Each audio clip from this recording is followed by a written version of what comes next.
Sherlock Holmes and the Star of the East.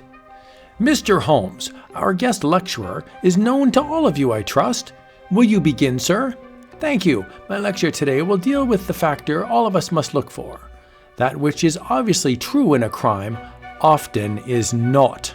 When the distinguished criminologist was invited to appear at an American university as a guest lecturer, he never dreamed that his famous powers of deduction would be needed to solve a crime that threatened to change the fate of an entire nation. 2 hours later, the famous detective dismissed the odd class and accepted the congratulations of Dr. Cromwell. Splendid, Mr. Holmes. What did you think of it, Mr. Flagg? We could use a few men like him in our department, Doctor. Mr. Flagg is an agent of the FBI, Holmes. An efficient organization, Mr. Flagg. I admire your methods and scientific approach to crime, but not our individual genius, Mr. Holmes. We have something now that might interest you. You may not know that Prince Marat is here with a group to observe American manufacturing methods. The prince, of course, is friendly. Ah, yes, but his enemies in his own country are not. Rather ticklish, if I remember. That's the rub, Holmes. There's a nasty little incident on our hands. Care to come along? I'm going to the Prince's Hotel now. Delighted, Flagg. This begins to be most interesting. A few minutes later. We'll recover the ruby for you, Your Excellency. My colleague, Sherlock Holmes, this is Prince Marat. Gentlemen, I shall be most grateful if you can assist me. You see, it was not merely an expensive gem. Yes, it was a symbol of power to your people. Without it, your position will be in danger. This is an imitation substituted by the thief, then. Very ingenious. Yes, I didn't discover it until a short time ago. My aide Khalil said a window was forced. What do you think happened, Khalil? Do you have a theory? Not a theory, but facts. This is typical gangster tactics. I warned the prince to beware in this country.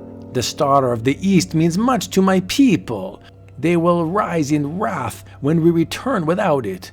Perhaps then we will have strong leadership again. This fake ruby won't come out of the turban. Is it pinned to it? Of course not. The windings of the turban hold it securely in place. Later, after leaving Prince Marat, I've got to get busy and send an alarm out for all known jewel thieves' homes. If you get an idea about this, let me know. I have several now, Flagg, but I won't bore you with them. You have? I didn't see a single clue. Not exactly a clue, Flagg. I only wondered why Khalil had his speech about American gangsters down so pat so quickly. It was almost as though he welcomed the loss of the jewel. There's a pattern here. The prince is almost certain to lose his throne if the ruby isn't returned, and Khalil scorns the benevolent ruler for what he terms weakness. Grab him, Decker. Use the persuader, Al. He's a slippery customer. I heard the scuffle, mister. Are you all right? Quite, thank you. This man on the ground has a broken arm, I think. He seems to have slipped on the wet grass. Later that evening, as Sherlock Holmes talks to Dr. Cromwell, his host. So, you met the prince. Don't you think the FBI can catch the thief, Holmes? Undoubtedly they can, Doctor. But it might be embarrassing for them if they did.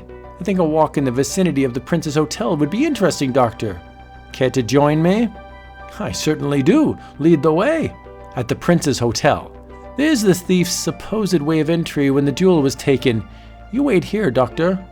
Careful, Mr. Holmes. It's a long drop. We must return home, Your Excellency, and let the people judge the man they call Prince. They will not love you for losing the Star of the East.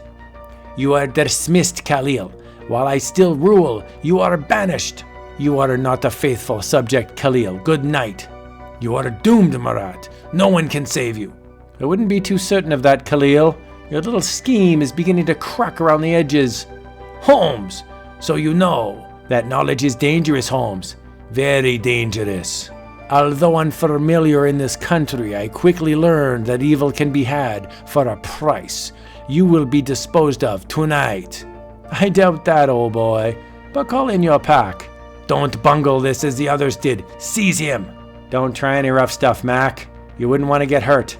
Khalil produced light, strong rope, and a few minutes later, what the Americans call a ride, Khalil, you acquired only the most unsavory customs here. You know, of course, the American FBI will track you down. Your diabolical scheme will collapse of its own weight. Hold it, Khalil. Stop this nonsense right now. Another customer. Is he included in the deal? He must be a friend of Sherlock Holmes. Don't let him alarm anyone outside this room. I agree with you, Cromwell. Time's up.